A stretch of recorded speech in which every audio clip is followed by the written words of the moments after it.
श्री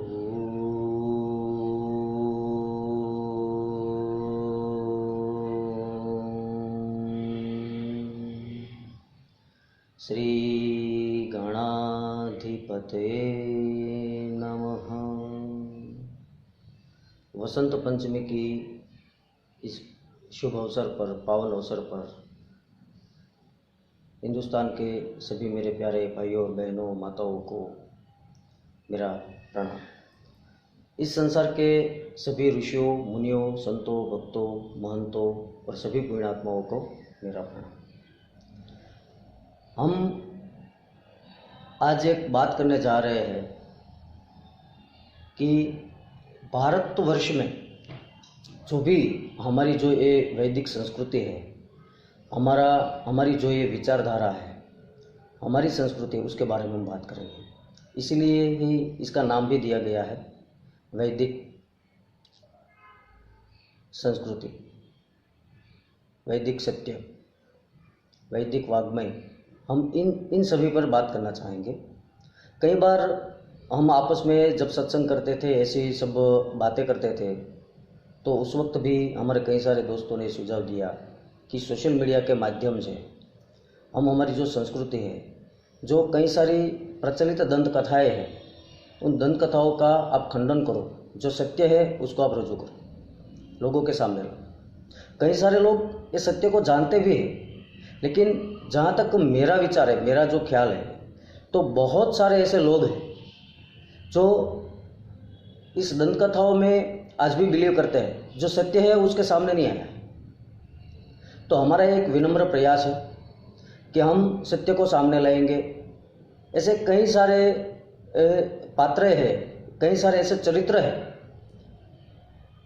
जिस पे कई सारी दंत कथाएं, तो वो हम स्टेप बाय स्टेप, एक के बाद एक, हम उसका दंत कथाओं का खंडन करके उस सत्य को हम सामने लाना चाहते हैं। पहली चीज़ कि जितनी भी दंत कथाएं हैं, उनमें से पहली एक मैं बात करूँ उससे पहले मैं कुछ चीज़ें आपको बताना चाहूँगा। पहली ये कि मैं सभी धर्मों में बिलीव करता हूँ, सभी धर्मों पे मेरा विश्वास है, सभी संप्रदायों को मैं आदर करता हूँ और किसी में मानता नहीं। ऐसा है, हमारा एक ही धर्म है, वो है सनातन धर्म। सनातन धर्म में हमारे शास्त्र, कई सारे लोगों को मैंने बोलते सुना है कि शास्त्रों में कुछ रखा नहीं है, वेदों में कुछ नहीं है, वेद भी नीति नीति करके रुक जाते हैं। अरे भाई, ऐसा क्यों है? हम इसलिए ये सब कहते हैं कि हमने पढ़ा नहीं। और बहुत सारे लोग जिनसे मैं मिला हुआ ऐसा कहते हैं कि सारी बातें जो भी लिखावट है वो सारी संस्कृत में है, और संस्कृत में है, इसी वजह से लोग पढ़ना नहीं चाहते। मैं भारत सरकार से भी गुजारिश करना चाहूँगा कि हमारी जो शिक्षण पद्धति है, इसमें संस्कृत कंपलसरी किया जाए, ताकि हमारे जैसे लोग, आज की युवा पीढ़ी जो संस्कृत से अवगत नहीं है, वो भी संस्कृत का लाभ उठा सके, अपने शास्त्रों का लाभ उठा सके। और अगर कोई पढ़ना ही चाहता है अपने शास्त्रों को, तो सभी, पूरे हिंदुस्तान में सभी भाषाओं में हमारे जितने भी शास्त्र है, वेद है, पुराण है, उपनिषद है, श्रुति है, स्मृति है, सब का ट्रांसलेशन किया गया है। मैं गुजरात से हूँ, तो मैं गुजराती भी पढ़ता हूँ। मुझे इतना ज़्यादा संस्कृत नहीं आता है, तो हम ट्रांसलेशन पढ़ते हैं ना। ट्रांसलेशंस पढ़ने से भी ये पता चलता है कि ओरिजिनलिटी क्या है, वेदों में क्या लिखा है, हमारे पुराण क्या कहते हैं, हमारे उपनिषद क्या कहते हैं, ये सब चीज़ें। जैसे कि आज एक दंत कथा की हम बात करेंगे, उसके बाद स्टेप बाय स्टेप भगवान श्री राम, श्री कृष्ण, सीता माता, जितनी भी हमारी सती हुई है, जितने भी ऋषि है हमारे, भगवान श्री कृष्ण, महाभारत की हम बात करेंगे, उसमें पितामह भीष्म, विदुर जी, युधिष्ठिर महाराज, इन सभी लोगों के बारे में मैं अपनी बात रखूँगा। जो मैंने पढ़ा है, जो ओरिजिनल है, जो सत्य है, जो मैं समझा हूँ, वो मैं अपने दृष्टिकोण से आपके सामने रखना चाहूँगा। रामायण पे भी बहुत सारे लोगों ने अपने अपने भाष्य लिखे हैं, अपने अपने दृष्टिकोण से लिखा है। जैसे कि एक एग्जांपल देता हूँ, गुजरात में एक लेखक है, बहुत ही अच्छे लेखक है, ईश्वर पेटलीकर साहब। उन्होंने लिखा है रामायण पे भाष्य लिखा है, उसकी छोटी सी बुक है।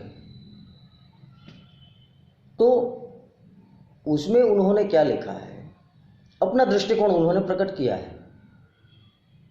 उसमें उन्होंने लिखा है कि आर्य, अनार्य और द्रविड़, इन तीनों संस्कृति को एक करने का काम भगवान श्री राम ने किया। बेसिकली हम तुलसीकृत रामायण या रामचरितमानस हम सुनते हैं, कभी कोई कथाकार है, परम पूज्य श्री मुरारी बाबू कथा करते हैं, हम सुनते हैं, तो उसमें ये दृष्टिकोण नहीं आता है। उनमें सिर्फ राम की भक्ति है, राम का जीवन चरित्र है। लेकिन ईश्वर पेटलीकर साहब ने अपने तरीके से एक अलग अलग बात रखी। उसका लास्ट जो चैप्टर है उसमें उन्होंने लिखा है, उसका हेडिंग जो दिया है उसमें उन्होंने लिखा है रावण द्रविड़ संस्कृति का अस्त होता हुआ सूर्य, ऐसा हेडिंग दिया। आर्य, अनार्य और द्रविड़, इन तीनों संस्कृति का वर्णन किया। उस हिसाब से उन्होंने अपने दृष्टिकोण से लिखा है, सब देखा है, समझा है, परखा है। तो ऐसी कई सारी बातें हैं जो मैं आपके सामने प्रस्तुत करूंगा, स्टेप बाय स्टेप।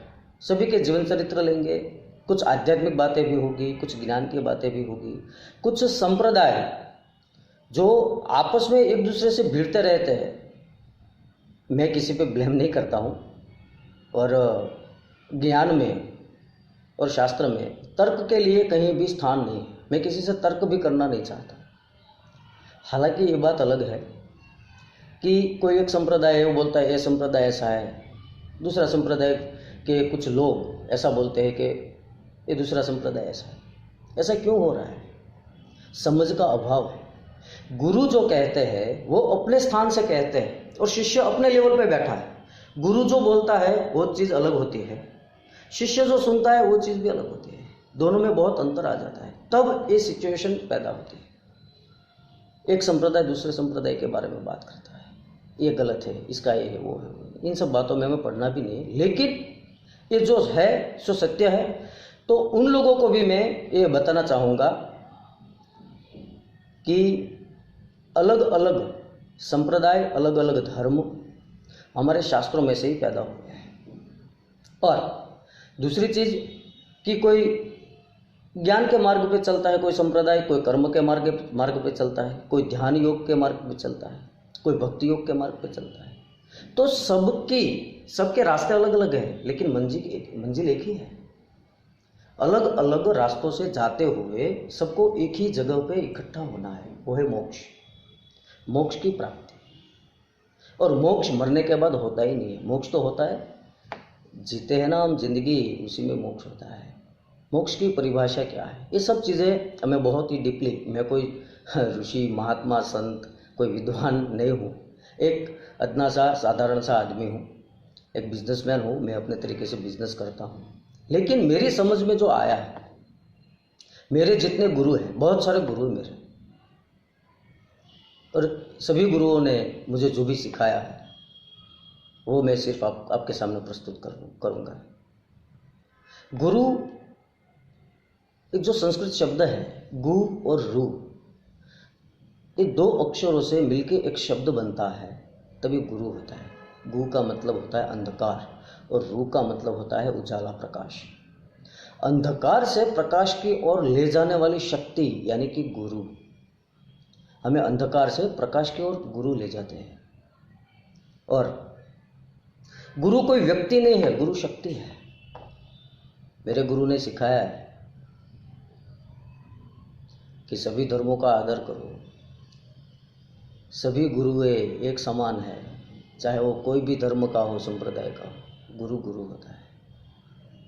दूसरी चीज़ कि हम बात करेंगे खंडन, यानी कि दंत कथाएं जो हमने, हमारे जो दादा दादी ने हमें सुनाए हैं, हमारे पढ़ने में भी जो आता है। आज एक चीज़ में ऐसे आपको इसी दिन से शुरुआत करेंगे हम। एक चीज़ ऐसे कहना चाहूँगा, महर्षि वाल्मीकि जी का जीवन चरित्र हमारे यहाँ गुजरात राज्य पाठ्य पुस्तक मंडल जो है, उन्होंने भी ये दंत कथा डाल रखी है। सर क्या करें, हम जब पढ़ते थे तो मुझे एग्जैक्टली याद नहीं है, शायद 6ठी या 7वीं कक्षा में, 5वीं कक्षा में आती होगी ये दंत कथा।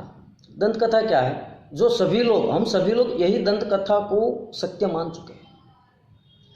वाल्मीकि जी का जो जीवन चरित्र है उसमें पहली ये कथा जो दंत कथा है उसकी मैं बात करूंगा। उसके बाद जो सत्य है वो कौन है, वाल्मीकि जी एक्चुअल में कौन है। बात तो बहुत बड़ी है, लेकिन इस वीडियो के माध्यम से छोटी सी मतलब इन शॉर्ट, थोड़ी शॉर्ट में ही मैं बात करना चाहूँगा। दंत कथा हम सब लोग जानते हैं, फिर भी मैं थोड़ा सा रिपीट करना चाहूँगा। एक घना जंगल है, वहाँ पे एक छोटे से कस्बे में एक वालिया, जो जो डाकू है, वालिया डाकू उसके नाम से जानते हैं, वालिया भील उसके नाम से हम जानते हैं वाल्मीकि जी को।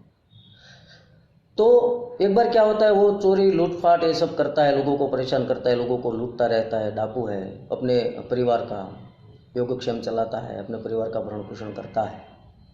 ऐसे में एक बार महर्षि नारद मुनि उस जंगल से पसार होते हैं और वो जो वालिया है उसको पकड़ लेता है, बोलता है कि आपके पास जो भी है सब मुझे मेरे को दे दो, मुझे दे दो। तो नारद मुनि ने कहा कि आप जो कर्म कर रहे हो, आप जो एक पाप कर्म कर रहे हो, उस कर्म का भागीदार आपका परिवार है, आप पहले पूछ के आओ। अगर वो है तो मुझे आपको कुछ नहीं कहना है, तो आप करोगे। अगर नहीं है तो आप मेरे पास वापस आओ। वालिया बोला कि आप यहाँ से भाग जाओगे। नारद जी बोले मैं कहीं जाने वाला नहीं हूँ, आप एक बार घर पे जाइए, अपने परिवार से पूछिए कि आप जो पाप कर्म कर रहे हैं उसमें आपका कोई हिस्सा है। वालिया भागता हुआ घर पे जाता है, उसका जो बेटी, बेटा, बहू, उसकी वाइफ, उसकी पत्नी जो है, उसको पूछते हैं कि मैं जो पाप कर्म कर रहा हूँ उसमें आपका कोई हिस्सेदारी, आप उसमें भागीदार है। बोले कि जो करता है सो भरता है। हाँ, कर्म में हम किसी की मतलब उसमें कोई हिस्सेदारी होती नहीं है। वो भागता हुआ महर्षि नारद के पास आता है, उसको बोलते हैं, उनसे कहते हैं कि ये कोई हिस्सेदारी लेने के लिए तैयार नहीं है।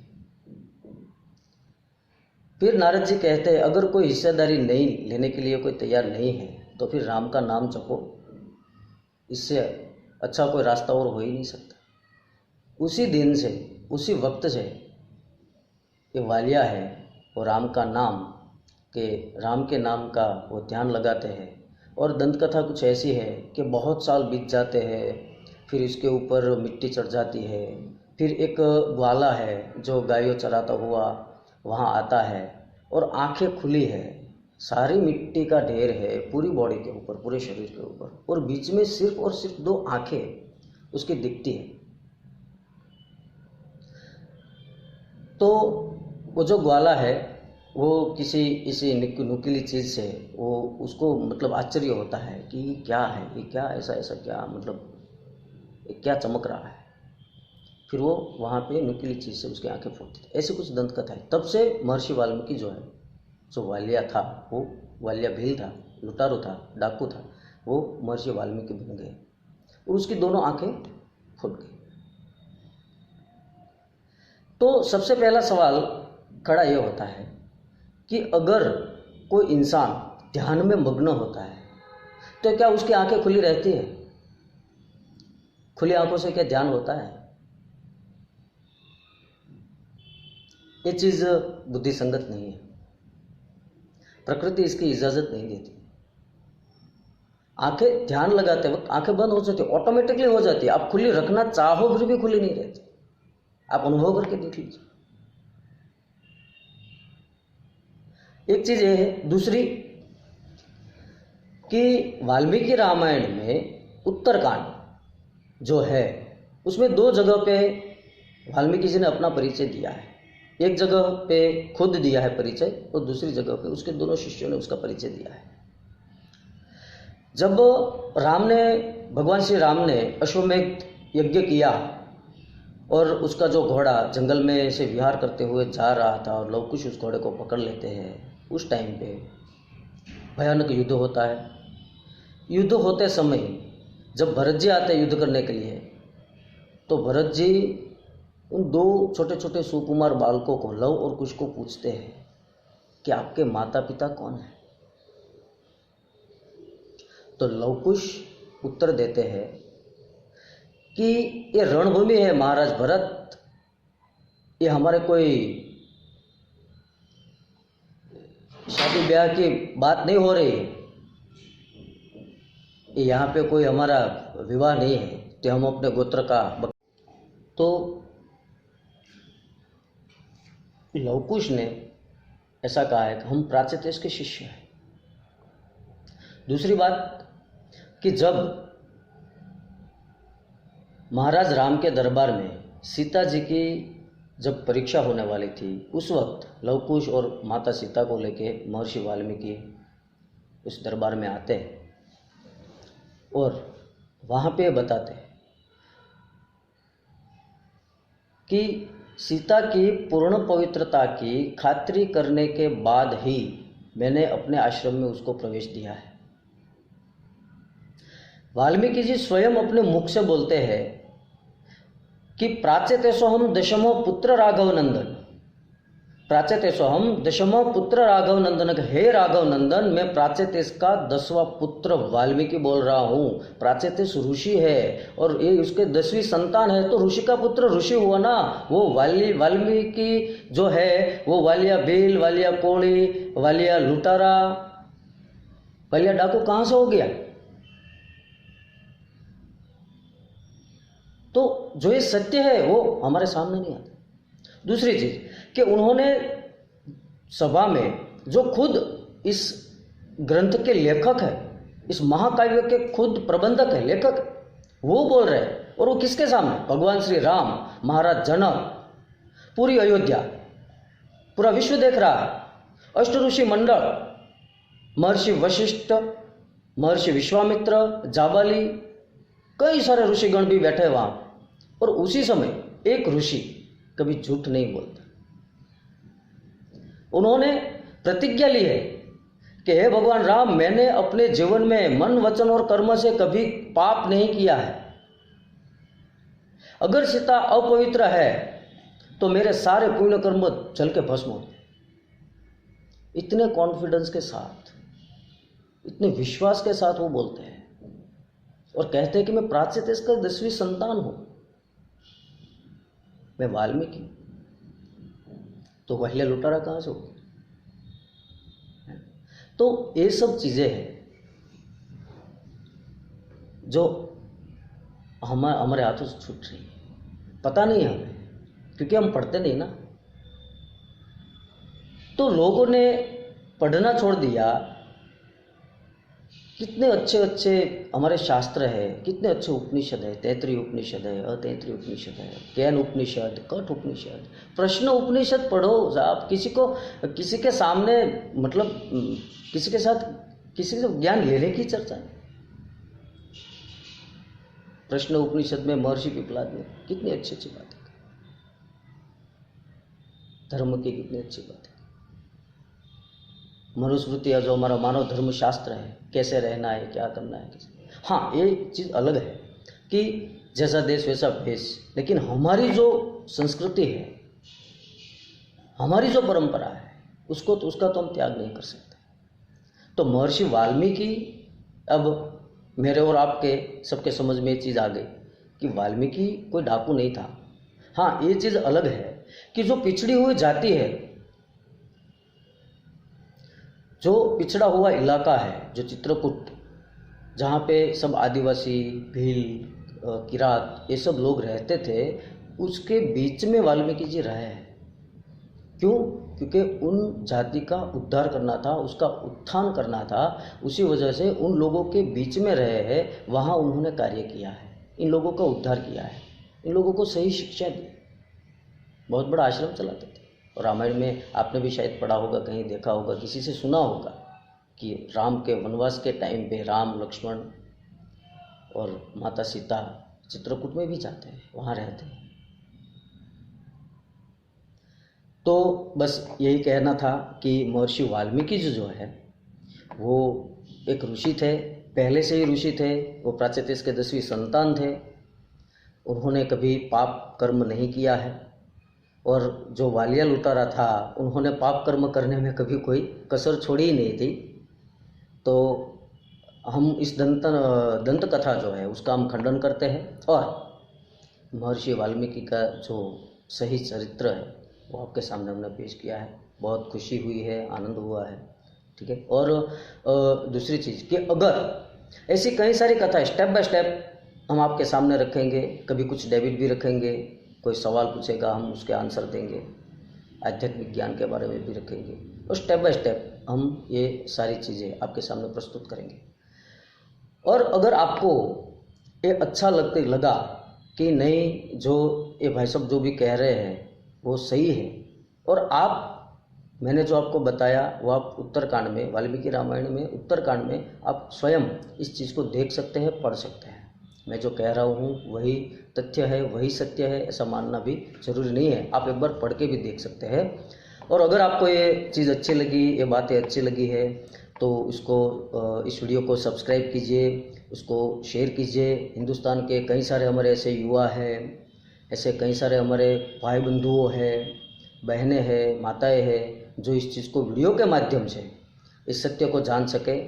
जय श्री कृष्ण, धन्यवाद। और अंत में सभी पूरे विश्व की सुख और शांति की कामना करते हुए, सर्वत्र सुखिनः सन्तु सर्वे सन्तु निरामया, सर्वे भद्राणि पश्यन्तु मा कचित् दुःखमाप्नुयात्। जय श्री कृष्ण।